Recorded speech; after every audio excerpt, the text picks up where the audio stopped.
गाजियाबाद के गांव में सरपंच का चुनाव होने वाला था। इस बार चुनाव में महिलाओं की सीट थी। टुनटुनी चिड़िया गांव के पक्षियों में रजाइयां बंटवाती है। टुनटुनी, ये मैं क्या सुन रहा हूँ? तू प्रधानी का चुनाव लड़ रही है? हाँ मामा, सही कहा आपने। लेकिन ये चुनाव के चक्कर अच्छे नहीं होते। ये सब तो पैसों का खेल होता है बेटा। हमारे पास तो इतने पैसे भी नहीं है। मामू, आप फिक्र मत कीजिए। मेरी कालू कौवे से बात हो गई है। वो कह रहा था कि चाहे जो भी हो जाए, जो गांव की पुरानी प्रधान सुंदरी देवी को वो प्रधान बनने नहीं देगा, क्योंकि उसने कभी गांव में किसी का भला नहीं सोचा। वो सिर्फ अपने बारे में सोचती है। बात तो तू सही कह रही है। वह जब से प्रधान बनी है, उसने आज तक किसी भी जंगल वाले की कोई मदद नहीं की। बस अपनी कोठी गाड़ियाँ यही बनाती गई है। लेकिन एक बात बता, हम पैसे कहाँ से लाएंगे? मामू, आप फिक्र मत कीजिए। कालू ने कहा है कि मुझे बस चुनाव में खड़ा होना है और आगे जाकर एक अच्छी प्रधान बनना है। बाकी सारे पैसे तो वही लगाएगा। अगर ऐसी बात है तो ठीक है, तू जरूर लड़। बस हमारे घर की इज्जत का ध्यान रखना बेटा, क्योंकि तेरे माँ बाप ने जाते समय तुझे मेरे ही हाथों में सौंपा था। आप बिल्कुल फिक्र मत कीजिए, मैं कोई गलत काम नहीं करूँगी। दूसरी तरफ कालू अपने दोस्त जग्गू कालिया के साथ खेतों में सोया होता है और वो नींद में बड़बड़ाता है। टुनटुनी प्रधान जिंदाबाद, टुनटुनी प्रधान जिंदाबाद। मामू देखो, मैंने कहा था ना, अब आप मेरा टुनटुनी से निकाह कर दीजिए। गुरुजी, आपको लगता है टुनटुनी से निकाह करना इतना आसान है? क्या उसका मामू इतनी आसानी से होने देगा? टुनटुनी प्रधानी जीतेगी और मैं तुरंत उसके मामू से टुनटुनी का हाथ मांग लूंगा। तो गुरुजी, हमें इसके लिए पूरी मेहनत करनी होगी। टुनटुनी को जिताने के लिए हमें सबसे पहले दुश्मन की सारी खबर रखनी होगी। शाम दाम दंड भेद सारे ही तरीके अपनाने होंगे। तो चलो चलते हैं गाँव में। दूसरी तरफ बबली कबूतरी अपने घर के दरवाजे पर बैठकर अपनी बहन से कहती है, मैं नहीं लड़ रही है चुनाव। तू ऐसे क्यों कह रही है? तू तो पर्चा भर के आई है। पर्चा तो भर आई हूँ, लेकिन अब सोच लिया है कि मैं कोई चुनाव नहीं लड़ूंगी। मैं अपना नाम वापस ले लूंगी। बहुत हो गया ये रोज का नाटक। कालू बाहर खड़ा होकर सब सुन रहा होता है। अगर ये चुनाव नहीं लड़ेगी तो हमारा तो बहुत नुकसान हो जाएगा। बबली प्रधान जिंदाबाद, बबली प्रधान जिंदाबाद। गुरुजी, जब आपने इसे प्रधान बोल ही दिया है तो जरूर जीत जाएगी। फिर बबली और उसकी बहन लूसी दोनों बाहर आते हैं। अरे मैं नहीं लड़ रही चुनाव, हमारे घर में तो रोज की लड़ाई है। मुझे एक बाबा ने बताया है कि बबली के घर में प्रधानी जानी चाहिए, और तू ये सोचती है कि प्रधान बन जाएगी तो घर का काम कौन करेगा? अच्छा तो ये बात है, लेकिन अगर मैं चुनाव में हार गई तो ना घर की रहूंगी ना घाट की। तू तो रही पागल की पागल। तेरा कुछ नहीं हो सकता। तेरे को बोलकर कोई फायदा नहीं। मैं जा रहा हूँ। रुक जा, इतने विश्वास के साथ बोल रहा है तो मैं जरूर लड़ूंगी चुनाव। ये हुई ना बात। अब तेरी बात में कुछ वजन लग रहा है। मुझे तेरी सीट को मजबूत करने के लिए बड़े काम करने हैं। तू जल्दी से जा और 25,000 लेकर आ। 25,000 किस बात के? जो तेरे खिलाफ है उनको पैसे देकर ही तो तेरी तरफ करना होगा। मैं क्यों दूं पैसे? एक तरफ तो तू कह रहा है कि बाबा ने तुझे बताया है कि मैं ही चुनाव जीतूंगी, फिर तू पैसे क्यों मांग रहा है? बाबा ने ये भी बताया है कि तेरे दुश्मन पैसों से बड़े ताकतवर हैं और वे पैसे खर्च करके तुझे हराने की पूरी कोशिश करेंगे। अगर ऐसी बात है तो मैं पैसों में आग लगा दूंगी। अभी लेकर आती हूँ पैसे। बबली कबूतरी कालू को पैसे दे देती है। बबली प्रधान जिंदाबाद, जिंदाबाद, जिंदाबाद। अपने लिए 5-6 अच्छे सूट बनवा ले चुनाव के प्रचार में जाने के लिए। बाकी तेरे पोस्टर मैं बनवा दूंगा, उसके लिए पैसे अलग से दे दे मुझे।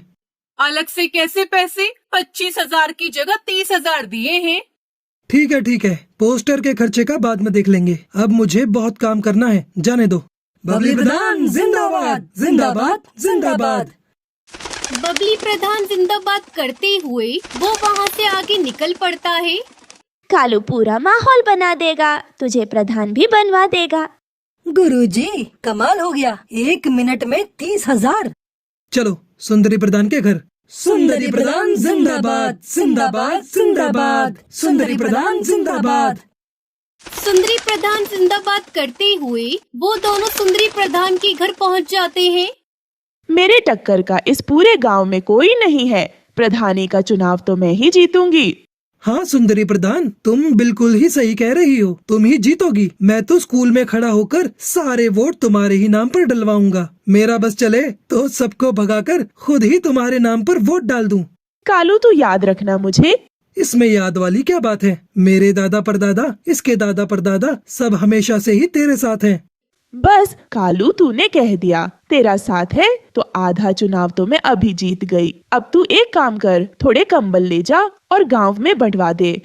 सुंदरी प्रधान, हम ऐसे ही किसी के पास नहीं जाते, और किसी के साथ खड़े हो गए तो उसे जिताकर ही छोड़ेंगे। सही कहा ना चक्कू कालिया? तो बोलो सुंदरी प्रधान जिंदाबाद। बस तुम तो अपनी प्रधानी पक्की समझो।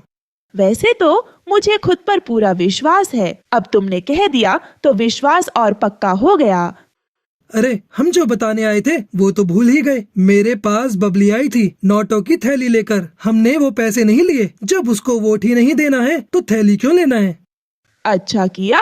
अगर तेरा समर्थन मिल गया कालू, तो मुझे हराने वाला कोई नहीं है। तुझे समर्थन चाहिए या वोट चाहिए? बस समर्थन तो हम तेरे लिए ले ही आएंगे, और जो वोट नहीं देगा उसे खिला पिला कर तेरी तरफ कर देंगे। मुझे तेरे से यही उम्मीद थी कालू। तू जिस चीज पर हाथ रख देगा वो तेरी होगी। बस एक बार मुझे चुनाव जीत जाने दे। जिस चीज की भी जरूरत हो आकर ले जाना। तेरे घर का तो मैं पानी भी नहीं पीऊंगा। तुझे वोट देने के लिए मैं तेरे से कुछ लूंगा क्या? वह तो जब मैं गांव में निकला तो 2-4 पक्षियों ने पूछा कि भाई किसे वोट डालना है, कुछ खिला पिला दो। उसके लिए मैं तेरे से पैसे लूंगा, उनको खिलाने पिलाने के लिए और तेरी तरफ करने के लिए, वरना मैं तो एक पैसा ना लूं। कालू, जब तेरे जैसे लोग मेरे फेवर में है ना, तो मैं ही जीतूंगी चुनाव। अरे वो हरिया तोती आई थी मेरे पास पैसे लेकर कि मैं और अपने साथ वाले वोट उसे दे दूं। मैंने तो सीधा ही मना कर दिया कि मैं नहीं लूंगा पैसे। जब वोट उसे नहीं देना तो उसके पैसे क्यों लेना? ठीक किया तूने। मैंने उसको साफ साफ कह दिया कि इतने पैसे तो सुंदरी ऐसे ही दे देगी मुझे। अब तुम एक काम करो सुंदरी प्रधान, मुझे 25,000 ला कर दो। मैं उनके लिए काजू बादाम और फलों की टोकरी उतरवाता हूँ। बस फिर देर किस बात की है, ये ले पैसे। वो सुंदरी प्रधान जिंदाबाद करते हुए वहाँ से निकल जाते हैं। दूसरी तरफ हरिया तोती के घर उसका पति तोताराम परेशान था। क्या सोच रही हो? मैं ये सोच रहा हूँ कि तू इस बार चुनाव मत लड़। क्यों न लड़ू चुनाव? मेरी बात हो गई है, सारा गांव मेरे साथ है। अरे 2 बार तो मैं भी चुनाव लड़ चुका, देख हार के बैठा हूँ। तुम हार गए लेकिन मैं तो जीतूंगी। अरे रहने दे, तू क्यों घर को बर्बाद करने पर तुली हुई है? तुम कुछ भी कहो, मैं तो लड़ूंगी चुनाव और जीतूंगी भी। तभी कालू आता है। हरिया प्रधान जिंदाबाद। देखो, कालू खुद मेरी जी जी कार करते हुए आ रहा है और ये जिसके पीछे लग गया वो तो जीत ही गया समझो। अरे तोताराम, क्या बात हो गई? दुखी क्यों हो? क्या बताऊं तुझे, 2 बार चुनाव लड़ा और हार गया। अब ये चुनाव लड़ने को कह रही है, बात ही नहीं मान रही मेरी। अब हार की बात करेगा तो हारेगा ही। जीत की बात कर, जीत की। पीछे मुड़कर देखना छोड़ दे और आगे की तरफ बढ़। कौन समझाए? ये तो पुरानी बात पकड़ कर ही बैठे हैं। मैंने कहा जिसके साथ कालू हो उसकी तो जीत ही होगी।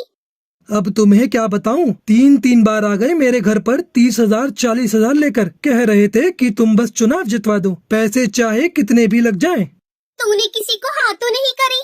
ऐसे कैसे हाँ कर देता? ऐसी गालियां दी, अगर तू सुनती तो तेरे कानों से खून आ जाता। बिल्कुल सही किया तूने। मैंने तो बोल दिया कि तू 30 लेकर आई है, 40 तो हरिया मुझे ऐसे ही दे देगी। इतने पैसे तो नहीं दे पाऊंगी। कितने पैसे दे पाएगी? बताओ जी। क्या बताऊं, 15,000 दे दे कालू को। ठीक है, ये तो हमारे घर की बात है। बाकी के पैसे बाद में दे देना। और एक बात बता दूं, ये पैसे मैं अपने लिए नहीं ले रहा, लोगों की खुशामद के लिए ले रहा हूँ, ताकि उनका वोट तेरे नाम पर डलवा सकूं। मुझे क्या करना है पैसों का? वोट के लिए तो हमने दारू मंगा रखी है। अरे बेवकूफ, जो दारू नहीं लेता उनके लिए कुछ और मंगवाना पड़ेगा। बस ये पैसे उनमें ही खर्च करूँगा। ठीक है, पैसे ले जा और दारू की बोतल भी ले जा और बना दे हमारे नाम का माहौल पूरे गांव में। कालू और जग्गू कालिया हरिया प्रधान जिंदाबाद करते हुए वहाँ से निकल जाते हैं। कुछ दिनों बाद बबली अपनी बहन से कहती है, मुझे बाकी किसी से डर नहीं है, सिर्फ टुनटुनी से डर है। बिना पति की इलेक्शन लड़ रही है। गांव के सारे मर्द पक्षी तो इसे ही वोट देंगे। तुम फिक्र क्यों करती हो? वैसे भी ये अपने गांव की है नहीं, ये इसके मामा का गांव है। इसकी सीट तो कैंसिल ही कर देंगे। वोटिंग का दिन आता है और गांव में वोट पड़ते हैं। सुनो गांव वालों, हमारे अधिकारी जी ने वोटों की गिनती कर ली है। अब वह परिणाम की घोषणा करेंगे। गांव वालों, टुनटुनी 103 वोटों से आगे है और वह गांव की प्रधान घोषित की जाती है। टुनटुनी कालू सब नाचने लगते हैं। गांव वालों, हमें पंचायत बुलानी होगी। यह चुनाव गैर कानूनी हुआ है। हाँ हाँ, सही कहा तोताराम ने। ये चुनाव गैर कानूनी है। टुनटुनी तो इस गांव की है ही नहीं, फिर ये चुनाव कैसे लड़ सकती है? गांव की चौपाल पर पंचायत बिठाई जाती है। गांव वालों, तोताराम का ये कहना है कि टुनटुनी इस गांव में गलत तरीके से चुनाव जीती है, क्योंकि वह इस गांव की है ही नहीं, इसलिए चुनाव दोबारा होंगे। क्यों होगा दोबारा चुनाव? मैं प्रधान बनी हूँ, मुझे जिताने वाले गांव के पक्षी ही हैं। हम पागल हैं जो हमने चुनाव के लिए 10 बीघा जमीन बेच दी। मैंने कोई गैर कानूनी तरीका नहीं अपनाया है। चुनाव लड़ने या जीतने के लिए मैं इस गांव की हूँ। मेरा निकाह इस गांव में हुआ है और इस हिसाब से मैं यहाँ चुनाव लड़ सकती हूँ। किसके साथ हुआ है तेरा निकाह? हमें भी तो बता। कालू से हुआ है मेरा निकाह, मैं झूठ नहीं बोल रही। गांव वालों, मेरी बात सुनो। ये चुनाव सही तरीके से हुआ है, क्योंकि प्रधान बनने के बाद किसी को अपनी कोठी बनवानी थी, किसी को फॉर्च्यूनर खरीदनी थी, तो किसी को अपनी बेटी की शादी करनी थी। सबको सिर्फ अपने बारे में ही फिक्र थी। गांव की भलाई की तो किसी को पड़ी ही नहीं थी। इसलिए मैंने इस गांव की भलाई के लिए टुनटुनी से निकाह किया। सबके सामने बोलता हूँ, ये गांव का काम करेगी और विकास भी करेगी। अगर ऐसा नहीं हुआ तो मैं खुद टुनटुनी से उसका इस्तीफा दिलवाऊंगा। गांव वालों, मैं यहाँ पर बड़ी हुई हूँ, लेकिन मैंने हमेशा आप सबको गांव की टूटी सड़कों की वजह से परेशान होता हुआ देखा है। इस गांव में 5वीं क्लास के बाद कोई स्कूल नहीं होने की वजह से बच्चों को इतनी दूर पढ़ाई करने के लिए दूसरे गांव में उड़ता हुआ देखा है।